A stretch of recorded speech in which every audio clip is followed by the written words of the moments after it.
Hello, everyone. Welcome to Talking to People Who Talk to Animals. And today I have a very special guest, Suzy Godsey. Thanks for being here, Suzy. Thanks for having me, Saul. I'm excited to be here.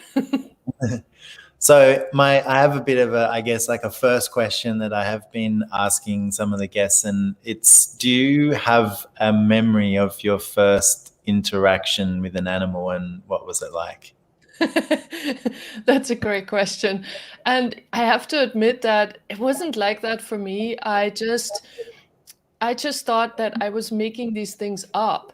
So that was the part where I think it really took me a long time. Actually, truly, it took until Gary Douglas said to me basically that I talk to animals. I really up to that point thought that I was not doing that. So my very first memory of interacting with an energy is really walking imaginary dogs. I wanted to always have dogs, and my parents didn't allow that. And so I started to walk my imaginary dog pack every day. And I would walk through the streets as a little kid and I would call them out loud. But they didn't exist. So it's been a really interesting energetic journey that I basically put myself on in a way. But then I was always interested in animal communication, and I took some classes, and I was an utter failure in all of them because I didn't do it the way that other people were doing it, and I had no pictures in my head, and all this kind of stuff. And I just thought, gosh, I don't even know what I'm doing. Why am I even pursuing this? So it's really an interesting adventure that I've been on with all of that. Yeah, I mean, I love that you said, Gary Douglas, who's the founder of Access, was basically like, Suzy, you talk to animals. He did that with me a little bit with some things as well. And it's like, okay, eventually you get it. Exactly. You kind of have to get it. So, and okay, so initially it was like not, I guess, sort of knowing for yourself. Do you remember what the first time was when you actually were like, wow, I just communicated with an animal? Yeah, actually, I do remember that. I'm getting goosebumps. Thank you for asking that question. I had already started Access, and I started doing private sessions for people with animals after that comment with Gary Douglas. I just put myself out there a little bit, and I was called in for this lady's cat, and this cat had like an issue of pissing all over the house, and I just sat there, and the cat wasn't even with me in the room. And I basically started running some processes and clearings as we do in Access to change the energy of whatever was going on. And then I asked the cat, like, what is going on here? And it was basically the cat had decided that it was a dog, or I don't remember the details, but there was something about the dog, a dog, and it was a cat, but then there was a dog inside of it or something. It was like some weird thing that was going on. And so I just ran some clearings and I changed the energy, and I had no idea really what I had accomplished, but the cat changed its behavior instantaneously from the day I left and never went back to it. And so that was a great feedback from the owner, but also then I recognized, like, wow, apparently I do have a sense of things. I just don't get the pictures. So yeah, so that was something that you'd been taught, that to communicate with animals, that you must see like a picture of what's going on and then sort of translate that into some kind of awareness. But so what is like receiving and communicating with animals like for you? Yeah, for me, it's just there. It's not something I hear. It's not something I see. I don't see movies. I don't see that. It's just there. It's like a thought, but not. So it's a basically, to me, it's almost like a conglomeration of thoughts that aren't thoughts. I like that. Like, yeah, I would say another word might be like an awareness, or awarenesses, multiple awarenesses simultaneously. Yeah. So if you were like to give somebody who's never really experienced that before, like they've never communicated with an animal before, like where would you recommend that people could start that process, like opening that up? What would be where would you start people in that process? I would just suggest to, first of all, acknowledge that everyone is communicating with energy. I don't think there's anybody in this world who is not. And if you're denying all of that, then you're sitting in the same soup that I was sitting in as a kid until Gary Douglas pointed it out to me, basically. Really just not acknowledging, yes, you are aware of energies around you and you're aware of what animals are communicating that are around you. But a lot of times you just don't believe it's true, or you think you're delusional, or you're making things up, as I did for a long time.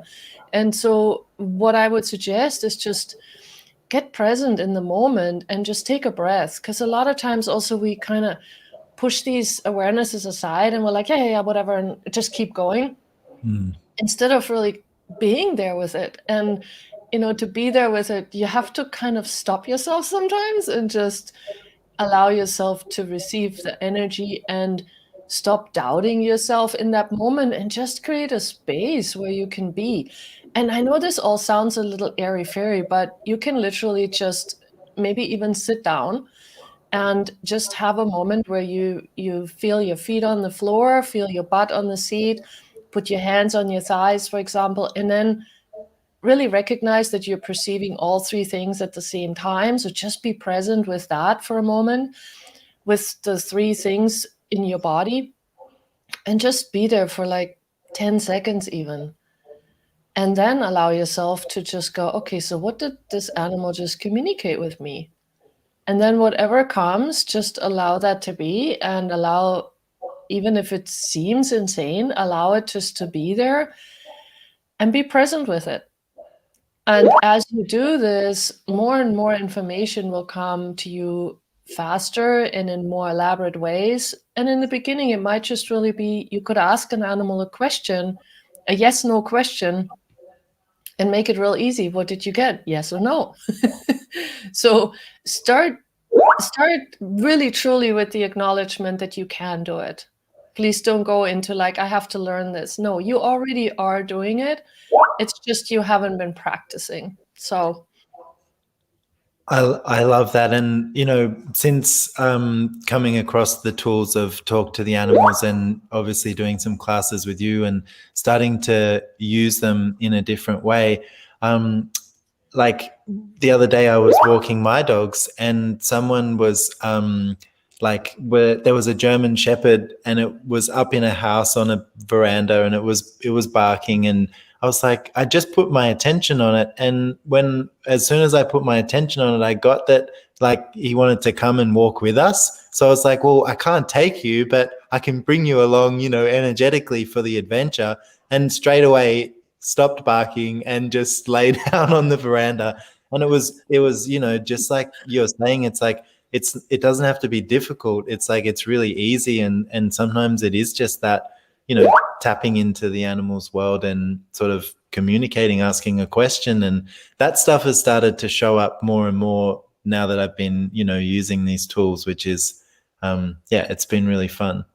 that's awesome. And I mean, also just acknowledge how much ease you created in that dog's world, and just to include that dog and acknowledge it and just offer it to take it along. How cool is that, Yeah, and I think like you were saying, I probably would have just ignored that in the past and just gone, it's just a dog barking. But just I think having that different space of a question with the animals in your world, just things start to show up in weird ways. So Cool. so I kind of also want to know a little bit more about, so you started off with this, finding out that you had these abilities, and can you talk a little bit more now about like how you sort of use these tools to create your life and, communicating with animals, and, like what's it like now as opposed to when you first started to communicate with animals? A lot of things have changed quite dynamically. One thing that I really do now a lot is to invite animals to support me energetically, and sometimes really in peculiar ways. So, for example, if I'm in a situation where I feel overwhelmed or I don't know what how I'm supposed to work this out, I often just ask which animal can contribute right now. And then I just ask that energy to be there. And then my whole body shifts and changes. And then all of a sudden, everything has more space. And all of a sudden, I have words to say, or I have actions that I do that I didn't have before. And it just creates a lot more peace and ease in my world. So that's just one part. And then of course, now also I do facilitate these classes, which is so much fun, by the way. I'm just enjoying it a lot. And I have to say the whole, this whole time of being basically not allowed to have live classes created these online classes, which I think are fantastic for this as a medium, because people can have their own pets at home and we can talk to their pets as a class, because it doesn't matter, you don't have to be in the same room and all that. So that's actually created a fantastic platform, I think, for me. And to see that this is a great online class, to be honest, I love it. And then also just really, when I walk around and being aware of an animal that might require some energy or is in distress, and where when I was younger, I would always go into like, I have to save every single solitary animal that's in distress. And it took me a long time to get over that. But now I really do ask questions. And it's like, okay, you're in distress. Do you require anything from me? And what is it that you do require?